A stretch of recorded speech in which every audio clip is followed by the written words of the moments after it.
Luke Johnson of the SuperTalk Eagle Hour joining us right now on the Farm Bureau guest line. Check out favorites.com and go with the home team. Real quick, Luke, before we get into football, where did this Golden Eagle basketball team come from? Undefeated, win over Vanderbilt. Impressive start, right? Yeah, good afternoon, guys.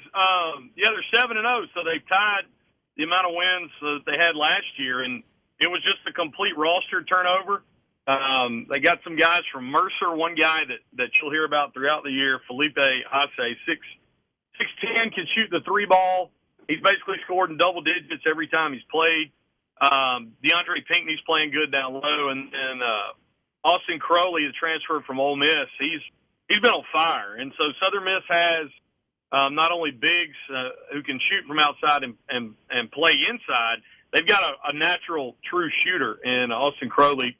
Transfer from Ole Miss from West Point, and they had some other young blood that's come in, and there was some turnover on the coaching staff too. And if you look back at Jay Ladner at Southeastern Louisiana, it was year 4 that sometimes coaches don't get, but that's when he righted the ship. And so maybe Eagles will do that. Play Montana tonight in Reed Green Coliseum, and if they win tonight, there's a real opportunity they could start off 10-0, 11-0.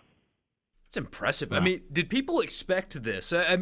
Maybe that's a dumb question, but going into the season, did this kind of start appear on anybody's radar?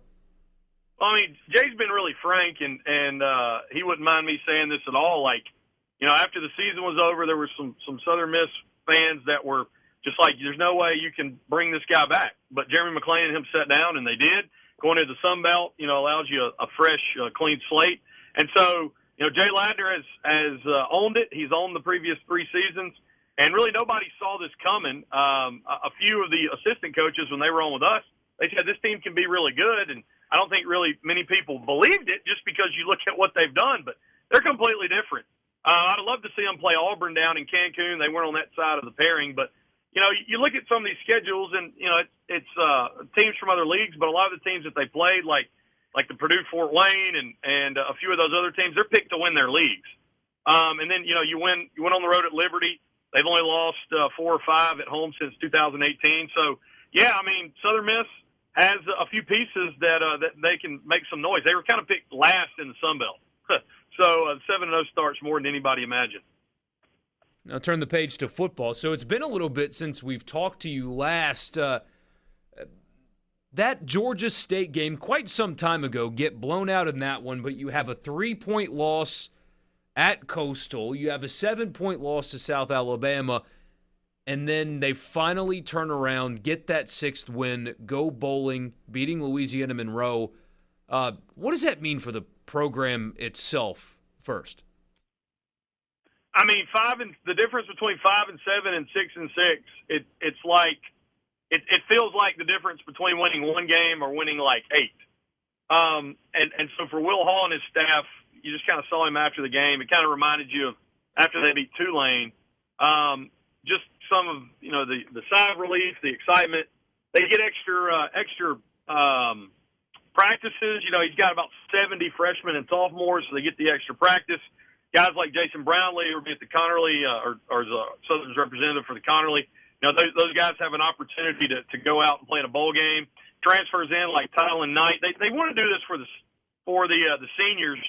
Dominique Quiwan was a guy, and Avery Hobbs too, that stuck around, through as crazy as 2020 was. And so I think it's big for Will Hall. It's big for the seniors, but it allows you to be able to develop. And I mean, Southern Miss fans, frustrated. Will's frustrated because you look at this schedule, and I think Richard and I earlier before the season, we said maybe 7-5, 6-6, but it's a frustrating 6-6. Because if you don't turn the ball over 3 times inside the 10 against Liberty, you win that one. That's 7. Against Coastal, they didn't score 2 or 3 times inside the 10. That's 8, and that's a big win against Coastal. And then you look at South Alabama. They did the same thing. Eagles couldn't score inside the red zone sometimes when it mattered. And so you're 12 points from being 9-3. You're 5 points from being 8-4. When you think about this program under Will Hall, year 2, 3-9 the first year, 6-6 this year, chance to win 7 games. Just in your own mind, Luke, when you think back to when he was hired, is this about where you thought you'd be in year 2? Little ahead, little behind? What would you say? Yeah, I mean, when the reality check came last year, because people said, we were in a bad shape, scholarship-wise, talent-wise, when Will came in. I think before the year started, everybody would have said, okay, 6 wins in year 2, that's great. Like, yeah, I'll take that all day long. I think it was the other 6 losses, take out Georgia State, take out Miami, and it was the other losses where you were just like, dang, we were better than what we thought we were.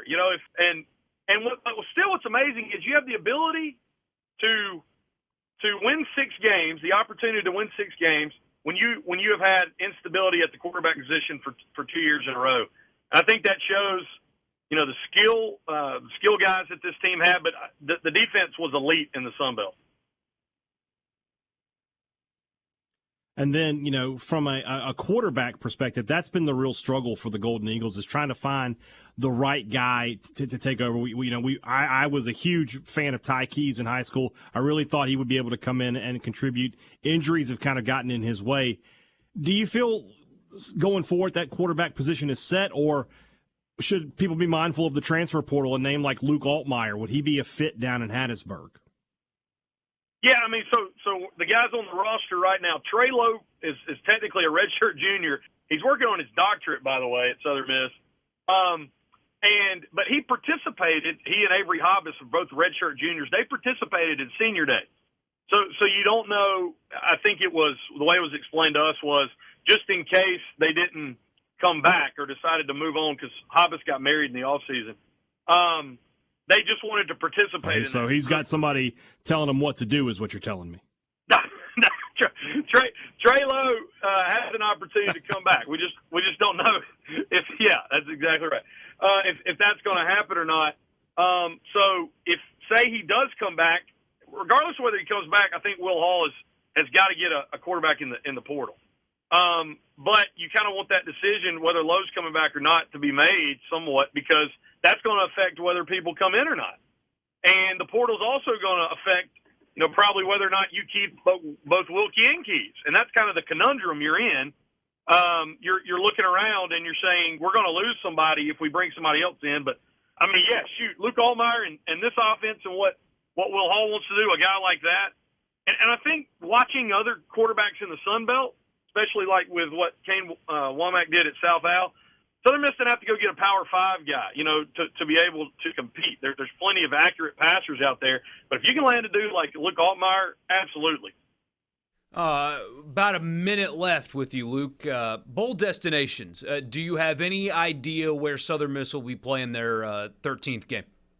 Well, we went over it today. There's a list of one of our friends put out, and it's like 10 different possibilities from like 10 different publications. So Montgomery is an option with the Camellia, Linden Tree, and Mobile. A really intriguing matchup because the Independence Ball had reps the last couple weeks. There was talk that Southern Miss may be able to play Memphis in the Independence, which would be cool to play an old rival. That would be a fun game, both 6-6 teams. And Boca Raton's been thrown out.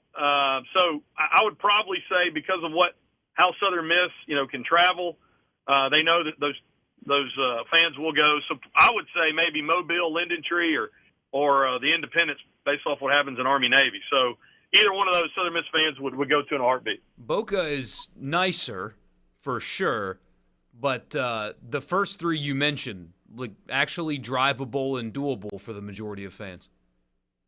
Yeah, I think, just listening to people, if you could play in the Independence, because it's before Christmas too, and if you could play Memphis, I think people would travel to see that game again. Well, Luke, thank you so much, man. We'll come back to you, maybe to talk basketball. That's not something we've done the last few years, regularly talk Southern Miss basketball, but if they keep winning, we're just going to have to do that, but also after the bowl selection and stuff like that. So thank you for your time today, and we'll talk to you soon.